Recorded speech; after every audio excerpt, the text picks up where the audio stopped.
Vishwanath સતવાબાબા trust સંચાલિત Shri Dineshbhai Shamjibhai Ravani science કોલેજના online video લેક્ચરમાં આપ સૌનું સ્વાગત છે. Good morning friends. આપણે ગયા વિડીયો લેક્ચરની અંદર આપણે બેરિલિયમ, બોરોન અને કાર્બન પરમાણુ માટે આપણે હેમિલ્ટન કારકની ગણતરી કરી હતી. હવે આપણે ત્યાંથી આગળ નાઇટ્રોજન પરમાણુ માટે શું કરવાનું છે તો કે હેમિલ્ટોનિયન કારક H ની ગણતરી કરવાની છે.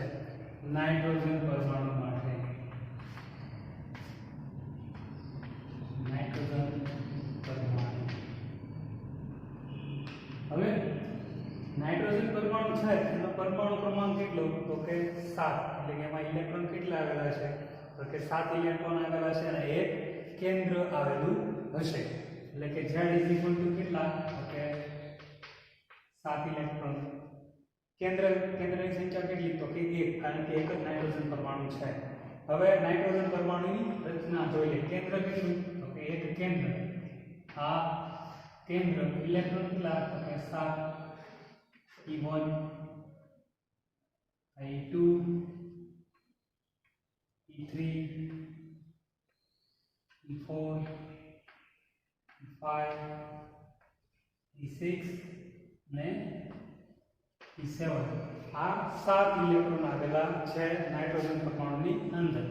હવે કેન્દ્ર અને ઇલેક્ટ્રોન વચ્ચેનું શું કરવાનું? અંતર દર્શાવવાનું. કેન્દ્ર અને ઇલેક્ટ્રોન વચ્ચેનું અંતર. તો આ ઇલેક્ટ્રોન અને કેન્દ્ર વચ્ચેનું અંતર આપણે દર્શાવવું તો R1 એ વડે આપણે દર્શાવી દઈએ. એ જ રીતના E2 વચ્ચેનું અંતર R2 એ 3 નું થાય, R3 એ 4 નું, R4 એ 5 નું, R5 એ 6 નું તો કે R6 એ એવી રીતના છેલ્લું 7 નું R7 એ. હવે ઇલેક્ટ્રોન વચ્ચેના અંતરો 1 અને 2 નું અંતર થાય R1 2, 2 અને 3 નું અંતર થાય R2 3, 3 અને 4 વચ્ચેનું અંતર R3 4, 4 અને 5 નું થાય R4 5. એવી રીતના શું થાય તો કે R5 6, R6 7, R7 1. આ બધા શું આવી ગયા? ઇલેક્ટ્રોન વચ્ચેના અંતરો. હવે કેન્દ્ર કેવું? સ્થિર. તો નાઇટ્રોજન પરમાણુ માટે આપણે હેમિલ્ટોનિયન કારક લખવું હોય એટલે H શું થાય? T V. ઇક્વેશન નંબર 1, જ્યાં T એટલે શું થાય ઓકે ગતિશક્તિ કારક. T V સ્થિતિ શક્તિ કારક. હવે નાઇટ્રોજન પરમાણુની અંદર ઇલેક્ટ્રોનની સંખ્યા 7, તેથી T કેમ લખી શકાય તો કે -h² ના છેદમાં -h નો સ્ક્વેર ના છેદમાં 2n ઇન્ટુ શું આવશે? there 1 નો સ્ક્વેર પ્લસ there 2 નો સ્ક્વેર પ્લસ there 3 નો સ્ક્વેર પ્લસ there 4 નો સ્ક્વેર પ્લસ there 5 નો સ્ક્વેર there 6 નો સ્ક્વેર પ્લસ there 7 નો સ્ક્વેર. Equation number 2. આપણને શું મળી ગયું? ગતિશક્તિ કારક T ની કિંમત મળી ગઈ. હવે સ્થિતિ શક્તિ કારક V. એનું સૂત્ર શું તો કે આકર્ષણ શક્તિ પ્લસ થાયની અપાકર્ષણ શક્તિ.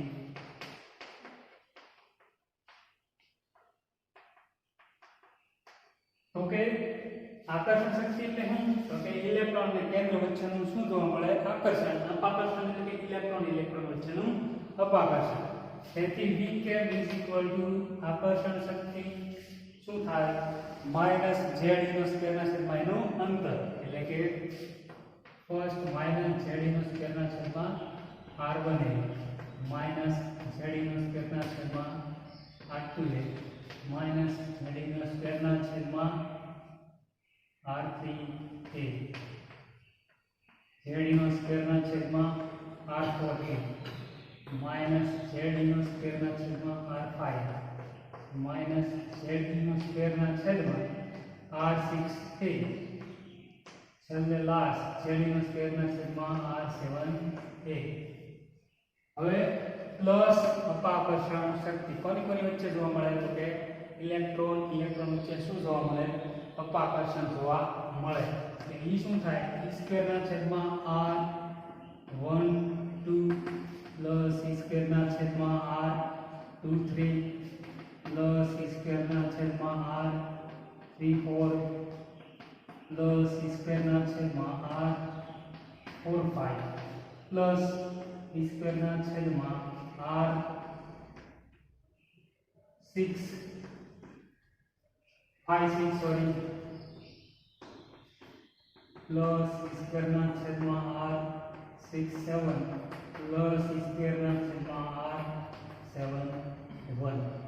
હવે z ઇઝ ઇક્વલ ટુ કેટલા તો કે 7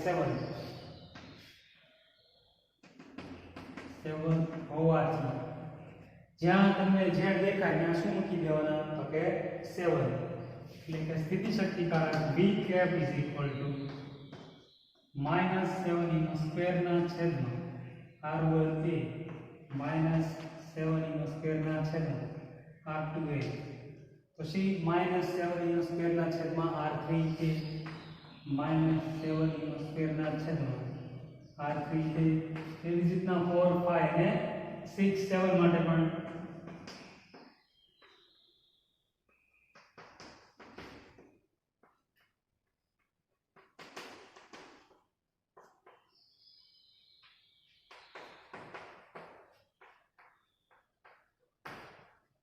હવે પ્લસ e સ્ક્વેર આ જે નીચેનું સ્ટેપ દેખાય એ આખે કેવું આવશે એજ ઇટ આવશે એટલે કે પ્લસ e સ્ક્વેર ના છેદમાં r12 e સ્ક્વેર ના છેદમાં r23 e સ્ક્વેર ના છેદમાં r34 e સ્ક્વેર ના છેદમાં r45 e સ્ક્વેર ના છેદમાં r56 પ્લસ e સ્ક્વેર ના છેદમાં r6 7 પ્લસ e સ્ક્વેર ના છેદમાં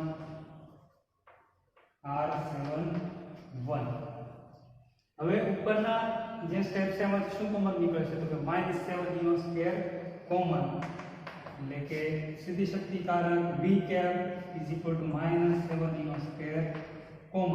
આ બધેથી શું કોમન નીકળશે 7 નો સ્ક્વેર કોમન એટલે અંશમાં શું આવશે 1 નીચેનું છેદ છે એ એઝ ઇટ ઇઝ એટલે કે 1/r1a. હવે માઈનસ કોમન નીકળી ગયું એટલે શું આવશે plus 1/r2a plus 1/r3 plus 1/r4a plus 1/r5 1/r6 1/r7a. હવે નીચેનો સ્ટેપ છે એમાં અંશમાં e સ્ક્વેર દેખાય એને પણ શું લઈ લો કોમન લઈ લો એટલે કે પ્લસ e સ્ક્વેર કોમન તો અંશમાં શું વધે બધે 1 એટલે કે 1/r12 plus 1/r23 plus 1/r34 plus 1/r45 plus 1/r56 plus 1/r67 plus 1/r71. આ આપણને મળી ગયું સ્થિતિશક્તિકારક v કેપ એને કહેજો ઇક્વેશન નંબર 3. હવે ઇક્વેશન નંબર 2 અને ઇક્વેશન નંબર 3 એની કિંમત ક્યાં મૂકવાની તો કે સમીકરણ નંબર 1 ની અંદર કિંમત મૂકવાની એટલે કે ગતિશક્તિકારક t કેપ અને સ્થિતિશક્તિકારક v કેપ બંનેની કિંમત મૂકવાની.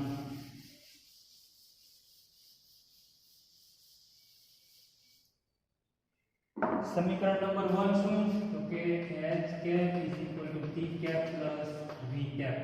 આ આપણું ઇક્વેશન નંબર 1. ટી કેપ એટલે કે કઈ કિંમતથી કિંમત મૂકવાની કઈ તો કે માઈનસ x કટના સ્ક્વેરના છેદમાં 2n કાઉન્સમાં del 1 નો સ્ક્વેર del 2 નો સ્ક્વેર del 3 નો સ્ક્વેર del 4 નો સ્ક્વેર del 5 નો સ્ક્વેર 6 નો સ્ક્વેર અને del 7 નો સ્ક્વેર આ શું હતું સ્થિતિશક્તિકારક v કેપ હતું સોરી ગતિશક્તિકારક p કેપ હતું હવે પ્લસ તેની શું છે આપણું સ્થિતિશક્તિકારક v કેપ ની કિંમત પરંતુ અહીં કેવું તો કે માઈનસ એટલે કે પ્લસ માઈનસ -7 નો સ્ક્વેર ના into 1 upon r1a plus 1 upon r2a plus 1 upon r3a 1 upon r4a 1 upon r5a 1 upon r6a plus 1 upon r7a plus શું આવે સ્ક્વેર વાળો સ્ટેપ એટલે કે square into 1 upon r12 plus 1 upon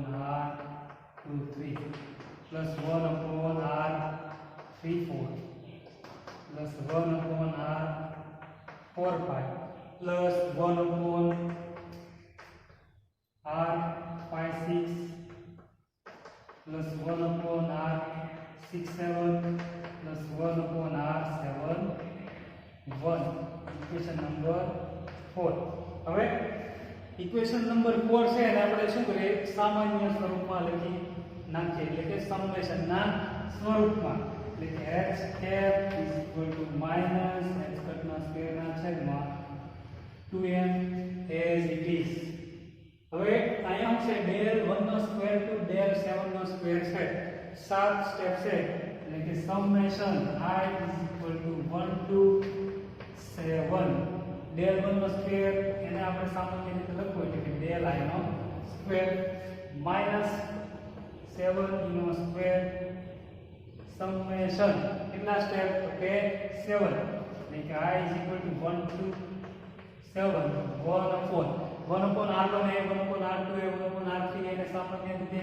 એટલે 1 upon ri a plus e નો square આ step square વાળો summation I j2 1 to I j2 7 1 શું થશે 1 upon r12 એ બધા સ્ટેપ છે અને સામાન્ય લખવું તો 1 upon ri j જે શું દર્શાવે છે આ સામાન્ય સ્વરૂપ સમીકરણ નંબર 4 નું તો કે નાઇટ્રોજન પરમાણુ માટે હેમિલ્ટોનિયન કારક H ની ગણતરી દર્શાવે છે હવે હાઇડ્રોજન ટુ નાઇટ્રોજન પરમાણુ માટે તમારે શેની ગણતરી કરવાની હોય તો કે હેમિલ્ટોનિયન ઓપરેટર H ની ગણતરી કરવાની હોય તો એમાં તમારે p કેપ ગતિશક્તિકારક કેમ લખાય e અને સ્થિતિશક્તિકારક નું સૂત્ર તમને આવડતું હોય તો તમે ઈઝીલી હાઇડ્રોજન ટુ નાઇટ્રોજન પરમાણુ માટે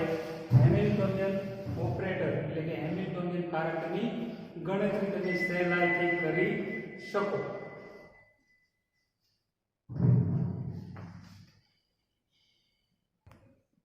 હવે નેક્સ્ટ એક દિશીય પેટીમાં રહેલા કણની શક્તિનું સૂત્ર મેળવો અથવા ઇક્વેશન તમને બીજી રીતના પૂછવું હોય તો કઈ રીતના પૂછી શકાય તો કે એક પરિમાણીય પેટીમાં રહેલા કણની શક્તિ પેટીની લંબાઈના વર્ગના વ્યસ્ત પ્રમાણમાં છે તેમ સાબિત કરો એક્ઝામની દ્રષ્ટિએ મોસ્ટ આઈપી ક્વેશ્ચન છે તો આપણે એનું સોલ્યુશન જોઈએ તો કે એક દિશીય પેટીમાં રહેલા કણની શક્તિ એટલે કે કણ ક્યાં રહેલો છે તો કે એક પરિમાણીય પેટીમાં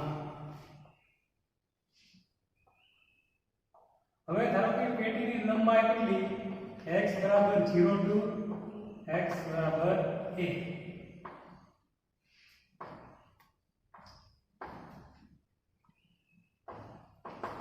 હવે જે આ કણ છે એનું દ્રવ્યમાન કેટલું તો કે સ્મોલ m હવે કણ છે ઈ ક્યાં છે તો કે x બરાબર 0 to x બરાબર a લંબાઈ વાળી પેટીમાં ગતિ કરે છે.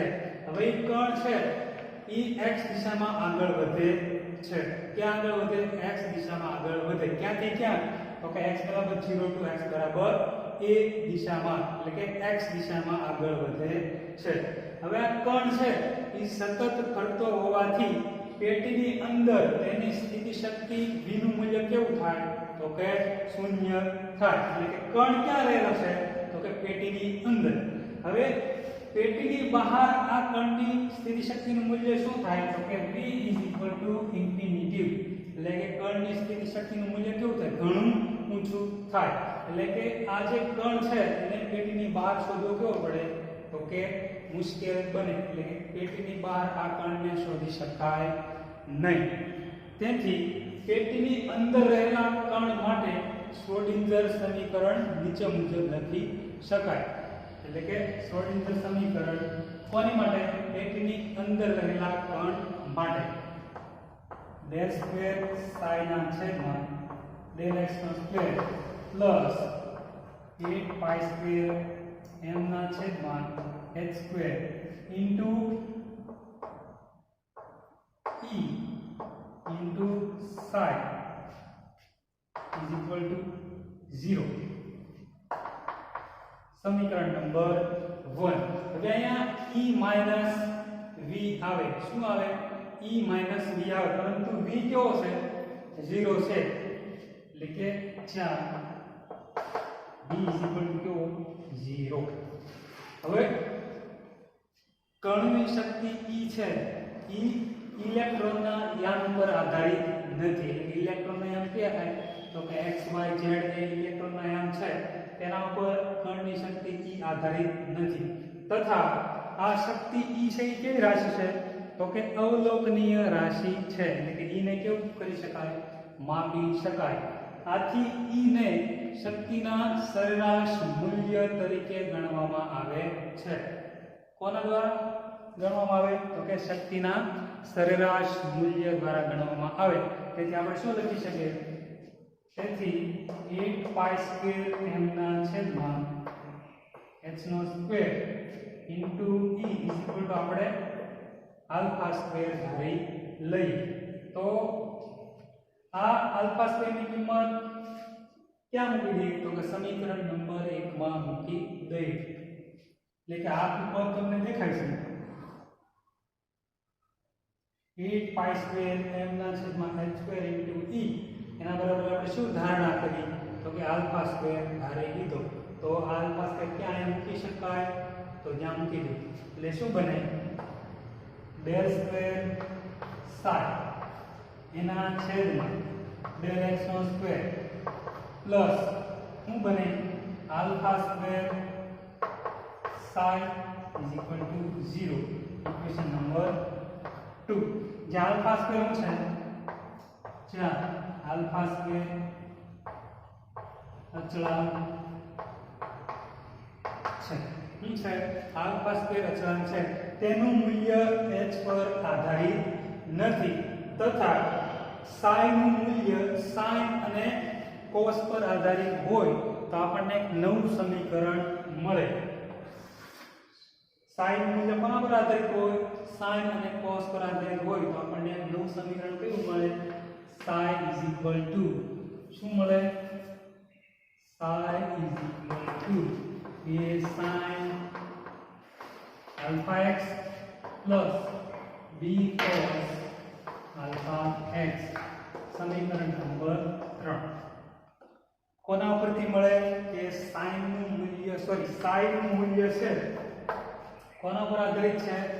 sin અને cos પર આધારિત હોય તો આપણને એક નવું સમીકરણ psi is equal to a sin alpha x plus b cos alpha x મળે. જ્યાં કેપિટલ A અને B અચળાંક છે. જ્યાં કેપિટલ A અને કેપિટલ B અચળાંક છે. હવે તરંગ યંત્રશાસ્ત્રના નિયમ મુજબ તરંગ વિધેય psi નું મૂલ્ય x ના સતત વિધેય જેટલું હોવું જોઈએ. તરંગ વિધેય sin મૂલ્ય કેટલું હોવું જોઈએ? x ના સતત વિધેય જેટલું હોવું જોઈએ.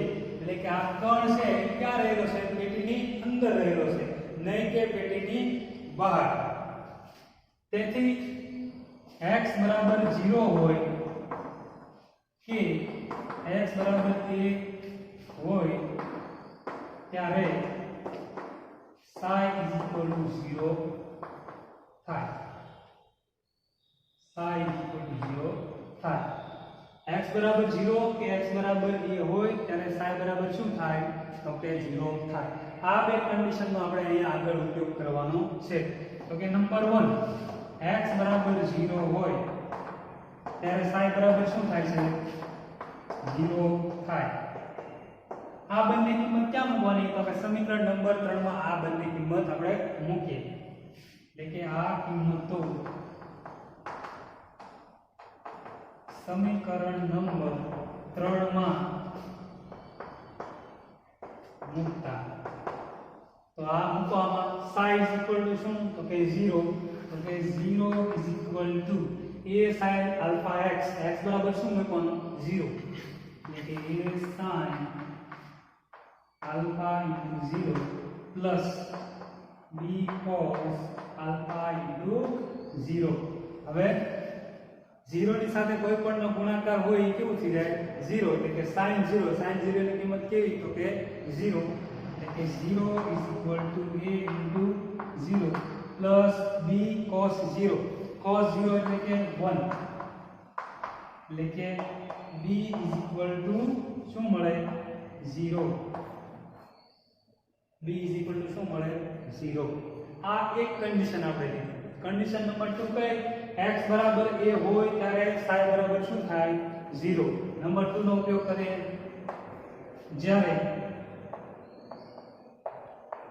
x બરાબર a હોય ત્યારે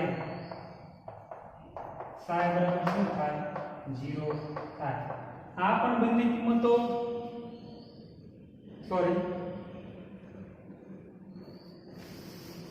હવે આ b બરાબર 0 છે એની કિંમત આપણે ક્યાં મૂકીએ? સમીકરણ નંબર 3 ની અંદર. એટલે કે b બરાબર 0 ની કિંમત સમીકરણ નંબર 3 ની અંદર મૂકતા. એટલે કે આ b બરાબર 0 ની કિંમત ક્યાં મૂકવાની? આ સમીકરણમાં. એટલે કે psi = a sin alpha x plus b બરાબર શું મૂકવાનું? 0 * cos alpha x. 0 ની સાથે કોઈ પણનો ગુણાકાર કેવું? તો કે 0. એટલે કે psi = a sin alpha x. સમીકરણ નંબર 4. હવે સમીકરણ નંબર 4 માં આપણે શું કરીએ કે x બરાબર a હોય ત્યારે psi બરાબર 0 થાય. બીજી શરતનો આપણે ઉપયોગ કરીએ.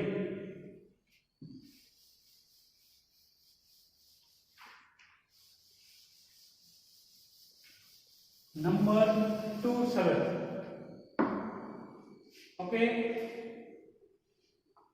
2 x બરાબર a હોય ત્યારે psi બરાબર 0 થાય. આ ક્યાં મૂકીએ? સમીકરણ નંબર 4 ની અંદર. એટલે કે 0 = a sin alpha x ની જગ્યાએ શું? તો કે a. હવે આ સમીકરણ શું દર્શાવે? તો કે a બરાબર 0 અથવા sin alpha a = 0. હવે a બરાબર 0 સ્વીકારી શકાય નહીં. શું કામ? કારણ કે આપણે b બરાબર 0 મળી ગયું છે. એટલા માટે a બરાબર 0 સ્વીકારી શકાય નહીં. હવે sin alpha a = શું રહે? 0. તો કે sin alpha a બરાબર 0 ક્યારે શક્ય બને? જ્યારે alpha a તમને n pi કિંમત મળે ત્યારે તે શું થાય? sin alpha a = 0 થાય. એટલે કે sin pi ની કિંમત શું મળે? તો કે 0 મળે. હવે આ જે સમીકરણ છે એમાંથી તમે આલ્ફા ના સૂત્રનો પ્રકાર બનાવો તો એ ક્યાં જાય? n pi ના છેદમાં. એટલે કે alpha = n pi/n હવે શું કરીએ, આનો વર્ગ કરી દઈએ, એટલે કે આલ્ફા સ્ક્વેર બંને બાજુ વર્ગ, alpha square is equal two n square pi square ના છેદમાં a નો સ્ક્વેર. હવે આપણે 8 પાઈ સ્ક્વેર m ના છેદમાં h સ્ક્વેર ઇન્ટુ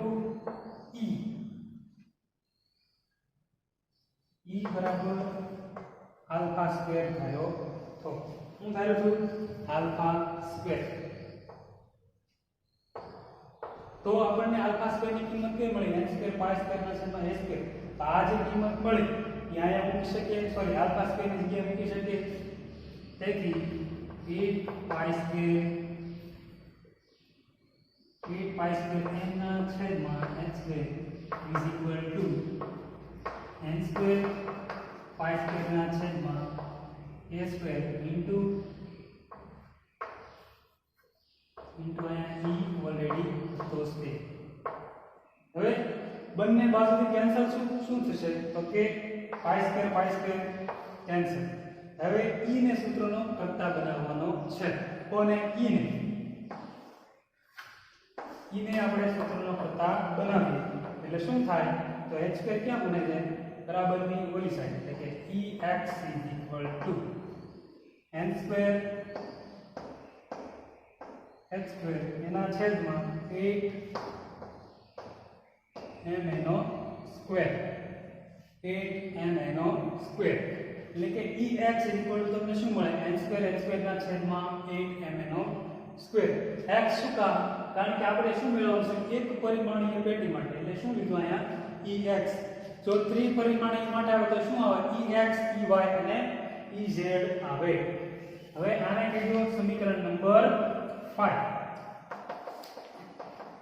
સમીકરણ નંબર 5 શું દર્શાવે, તો કે એક દિશીય પેટીમાં રહેલા કણની શક્તિનું સૂત્ર દર્શાવે. e એટલે શું થાય, કણની શક્તિ.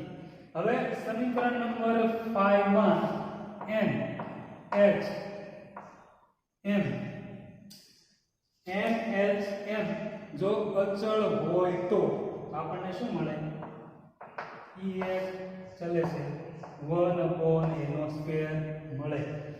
ex ચલે છે 1/a નો સ્ક્વેર. ઈ શું દર્શાવે, તો કે એક પરિમાણીય પેટીમાં રહેલા કણની શક્તિ પેટીની લંબાઈના વર્ગના વ્યસ્ત પ્રમાણમાં છે. એ શું દર્શાવે, પેટીની લંબાઈ, એટલે કે 1/a નો સ્ક્વેર, એટલે કે પેટીની લંબાઈના વર્ગના વ્યસ્ત પ્રમાણમાં છે. આપણે જે સાબિત કરવાનું છે આ ex ચલે છે 1/a નો સ્ક્વેર. તો આ પ્રમાણે આપણે કણની શક્તિનું સૂત્ર મેળવી શકીએ, અથવા કણની શક્તિ છે એ લંબાઈના વર્ગના વ્યસ્ત પ્રમાણમાં છે તેમ સાબિત કરીશું. હવે આની પછી નેક્સ્ટ આવે કે ત્રિપરિમાણીય પેટીમાં રહેલા કણની શક્તિ E નું સૂત્ર મેળવવું. એ આપણે જોઈશું નેક્સ્ટ વિડિયો લેક્ચરની અંદર. Thank you.